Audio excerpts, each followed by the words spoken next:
Conseil des ministres s'est tenu ce jour à Fianarantsoa, 5e région visitée par André Rajoelina. C'est une perte de temps et d'argent. Un vrai dirigeant vient au pouvoir avec un projet de société, pas pour découvrir les souffrances du peuple après coup, a dénoncé le président du Front de Libération Nationale. 2 jours après la réunion sur les îles Éparses à Paris, aucun communiqué conjoint n'a été publié, signe possible de désaccord et de manque de transparence. Selon un analyste politique, l'absence de rapport officiel est perçue comme une tromperie envers le peuple malgache. De l'actualité internationale, le président américain a déclaré mardi que l'État hébreu a accepté les conditions nécessaires pour finaliser une trêve. Selon lui, cette ultime proposition devrait être présentée par le Qatar et l'Égypte.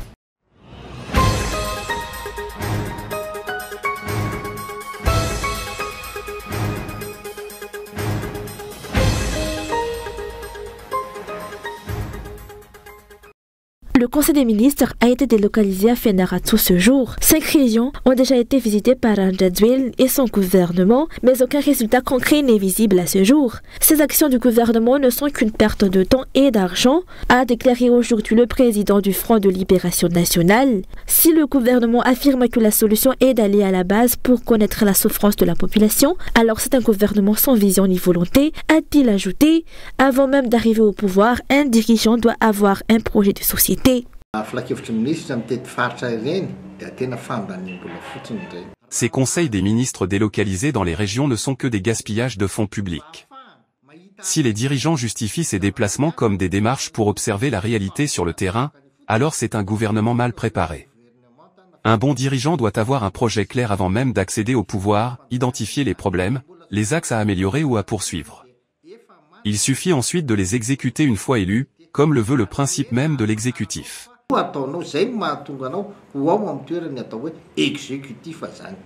Ce gouvernement manque de transparence dans la gestion des finances publiques. De nombreuses corrections devraient être apportées à la loi de finances. Cette tournée régionale coûteuse n'était même pas prévue dans la loi de finances initiale, selon ce responsable politique. Pour nous, ce régime n'est pas transparent dans sa gestion financière. Il n'y a pas eu de loi de finances rectificative, alors que beaucoup de prévisions budgétaires initiales ne sont pas réalisées. De l'argent entre, d'autres dépenses surgissent, et donc une rectification est nécessaire. Ces déplacements du Conseil des ministres n'étaient pas prévus dans la loi de finances votée, ce qui justifie pleinement une révision. Le manque de compétences politiques et l'absence d'expérience continuent de marquer ce régime. Pourtant, il existe des lieux institutionnels dédiés à la tenue des conseils des ministres. Les décisions du gouvernement sont censées être au service de la population et non motivées par des logiques de communication. André Rajoelina est au pouvoir depuis 16 ans, mais aucun changement positif tangible n'a été constaté à Madagascar. Le pays s'enfonce, les crises s'enchaînent et les problèmes s'accumulent.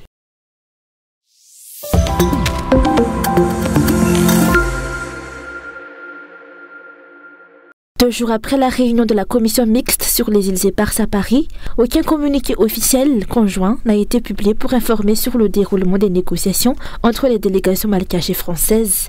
Ce silence prolongé trahit un désaccord et un manque de transparence, selon un analyste politique.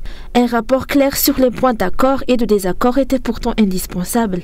Ne pas les publier s'apparente à une tromperie envers le peuple malgache. Rehefa misy zany ataontsika hoe fihaonana hoe négociation ohatran'ireny firenena anankiroa dia misy natao hoe communiqué conjoint. Après une réunion bilatérale de cette envergure, un communiqué conjoint est la moindre des choses pour faire état des accords, des blocages et des étapes à venir. S'il n'y en a pas, c'est qu'il y a un problème. Aujourd'hui, chacun communique comme il veut. La délégation malgache vend une communication politique, comme s'ils avaient tout revendiqué. Mais en réalité, on s'oriente vers une cogestion, et ils essaient de nous endormir, puisqu'ils n'osent pas publier un communiqué avec les Français. Ils trompent les Malgaches, mais pas les Français car avec eux, tout est enregistré. C'est lamentable. Il n'y a aucune transparence, et ce qui s'est réellement discuté là-bas reste flou.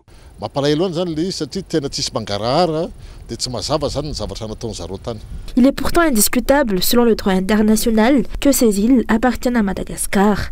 La question de leur restitution aurait dû être portée depuis longtemps devant la Cour internationale de justice si André Rajoelina en avait eu la volonté politique réelle.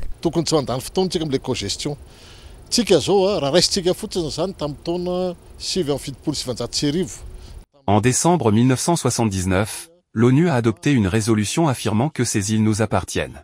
Mais depuis, aucun dirigeant n'a eu le courage de porter plainte devant une juridiction internationale. Pourquoi n'avons-nous pas suivi l'exemple de Maurice, qui a récupéré les Chagos en saisissant la Cour internationale? C'est un abandon, une lâcheté, de la part des dirigeants et des intellectuels malgaches. Ils connaissent les mécanismes juridiques, mais préfèrent préserver leurs privilèges personnels avec la France, visa, nationalité. Ils défendent leurs intérêts privés, pas ceux de la patrie.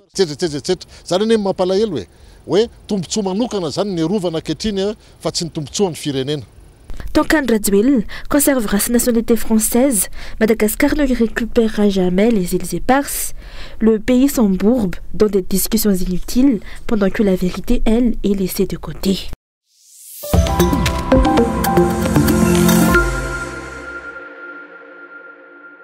La situation à la Jirama risque de s'envenimer si les autorités et le syndicat des employés persistent dans leur bras de fer au sujet du nouveau statut de l'entreprise qui la transforme en société anonyme à caractère commercial.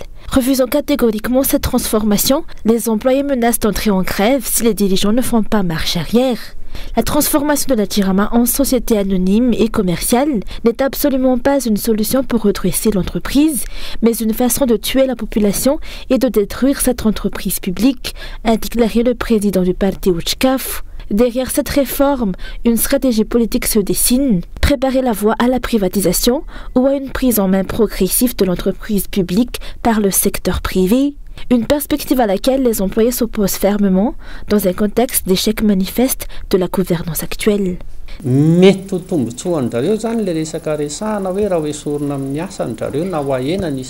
Peut-être que certains employés craignent pour leur poste ou une réduction de personnel, mais le problème dépasse largement leurs intérêts individuels.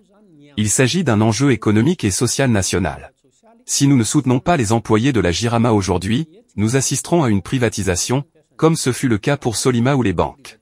Et après, qui maîtrisera l'énergie dans notre pays? La population doit se lever pour empêcher les dirigeants d'aller au bout de cette logique de privatisation. Sans énergie publique, il n'y a pas de relance possible.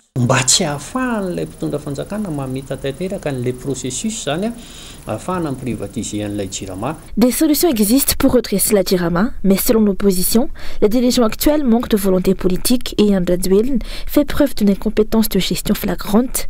Électricité et eau sont pourtant des droits fondamentaux et leur accès relève de la responsabilité pleine et entière de l'État. Faute de résultats, les dirigeants devraient démissionner. La population souffre et les secteurs économiques sont asphyxiés. Comment faire vivre la Jirama avec du matériel défectueux? Certains groupes électrogènes ne fonctionnent même pas. Et ils ont été loués à prix d'or, vendus par des proches du régime en place, alors qu'ils sont inopérants. Le redressement est possible, mais il n'y a aucune volonté politique. Donnez enfin la place aux techniciens malgaches compétents, ils peuvent apporter des solutions concrètes.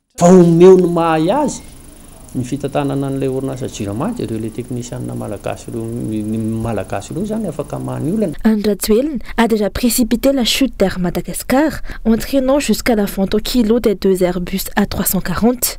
Et voici que la Jirama, à son tour, s'effondre sous les coups d'une gouvernance défaillante.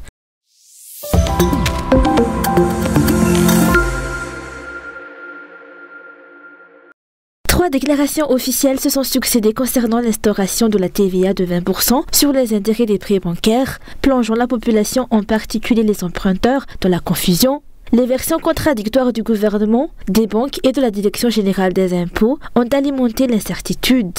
Les banques ont d'abord annoncé que la mesure entrerait en vigueur le 1er juillet, avec un effet rétroactif sur les prêts déjà contractés. La ministre de l'économie et des finances a ensuite affirmé que des discussions étaient toujours en cours avec l'association professionnelle des banques et qu'il était impossible d'appliquer une rétroactivité sur une loi déjà votée, tout en précisant que la taxe s'appliquerait uniquement à partir de sa mise en œuvre. Dans un troisième temps, la DGI a indiqué que le gouvernement publierait prochainement une déclaration officielle pour clarifier la situation et a invité les banques à attendre à ces précisions avant d'agir. En attendant, un enseignant-chercheur pointe du doigt l'incohérence économique des explications avancées par les autorités.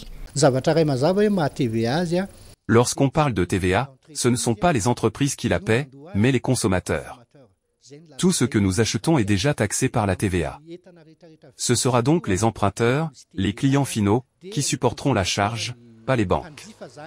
Dans les intérêts bancaires perçus, la TVA sera incluse et facturée aux consommateurs. Selon la ministre, Madagascar aurait été confronté à un choix imposé par le FMI. Taxer soit le riz, soit l'eau, soit les intérêts bancaires. Le gouvernement aurait alors préféré cette dernière option. Elle a aussi tenté de rassurer l'opinion publique en affirmant qu'aucune décision fiscale n'était prise de manière unilatérale, mais toujours discutée avec les partenaires internationaux. Mais une question dérange, que serait-il passé si les banques n'avaient pas communiqué publiquement? Ce n'est qu'après la vague de critiques et d'incompréhension générée par cette mesure que la ministre a évoqué l'ouverture d'un débat pourtant sur une loi déjà adoptée. Ce flou soulève une interrogation fondamentale. Y a-t-il eu, oui ou non, un véritable débat public et une consultation en amont avec l'adoption et la mise en application de cette mesure fiscale?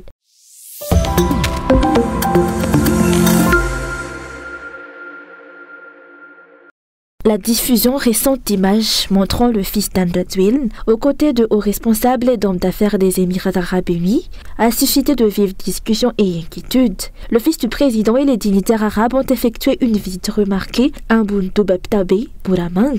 Cette situation soulève de sérieuses interrogations sur un possible mélange entre intérêts familiaux et affaires d'État. La vie nationale est-elle devenue une affaire de famille? Le fils du président est-il médiateur, conseiller spécial ou homme d'affaires officieux dans les relations avec les Émirats arabes unis? La transparence et des explications claires sont exigées concernant le rôle exact du fils du président dans ses rencontres et relations, a déclaré un analyste politique.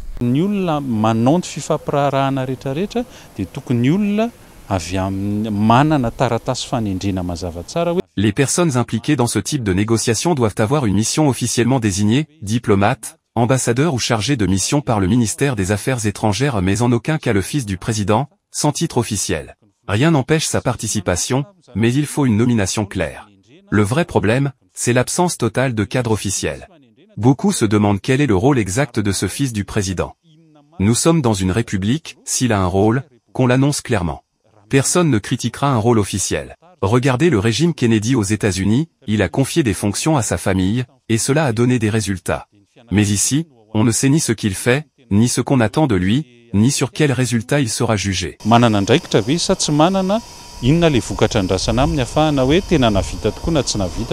Depuis le début du second mandat d'André, les rencontres et signatures d'accords entre Madagascar et les Émirats arabes unis se sont multipliées. L'ouverture de vols directs entre Antananarivo et les Émirats a été accélérée. Mais jusqu'à présent, les résultats concrets restent invisibles. Où sont les projets? Où sont les retombées économiques pour la population? La transparence s'impose dans cette relation diplomatique devenue opaque.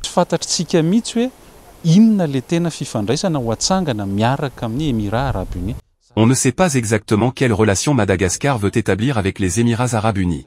Il ne s'agit pas de dire qu'il ne faut pas de relation, mais il faut poser clairement les cartes sur la table. Quels sont les avantages que nous en tirons? S'agit-il d'importer, d'exporter, ou d'autre chose? Pourquoi prioriser l'ouverture de vols directs avec les Émirats, alors que nos échanges commerciaux les plus importants sont avec la Chine?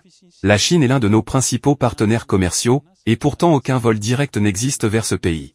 Il faut de la clarté sur les raisons de cette orientation diplomatique, avant de parler de consolidation.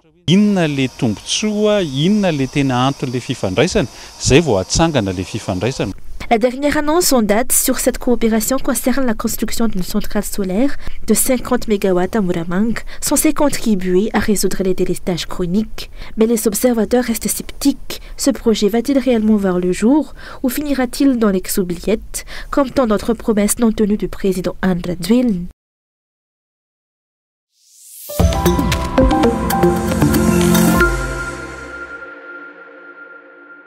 Le coordinateur résident des Nations Unies à Madagascar, Antonio Gorano, s'est entretenu ce matin à Mazouajiv avec le Premier ministre Christian Tse. Officiellement, il s'agissait de renforcer les échanges stratégiques entre le gouvernement et les partenaires techniques et financiers. Au menu des discussions, il y a eu la sécurité alimentaire et l'éducation civique, des dossiers urgents face auxquels la population attend toujours des résultats concrets. Priorité commune pour la deuxième moitié de l'année. Nous avons aussi passer en revue les résultats de plusieurs enquêtes en cours menées par le système des Nations Unies avec l'appui de nos partenaires sur les questions de sécurité alimentaire, de situation des secteurs liés à la formation du capital humain et de manière plus générale, on a discuté aussi de mesures pour faire en sorte que nous maintenions un dialogue stratégique entre la communauté internationale et la République de Madagascar. À l'heure où les indicateurs socio-économiques virent au rouge, cette rencontre soulève une question simple. Jusqu'à quand les partenaires internationaux continueront-ils à accorder leur confiance à un gouvernement en panne de légitimité et de solutions durables? Se demandent les observateurs.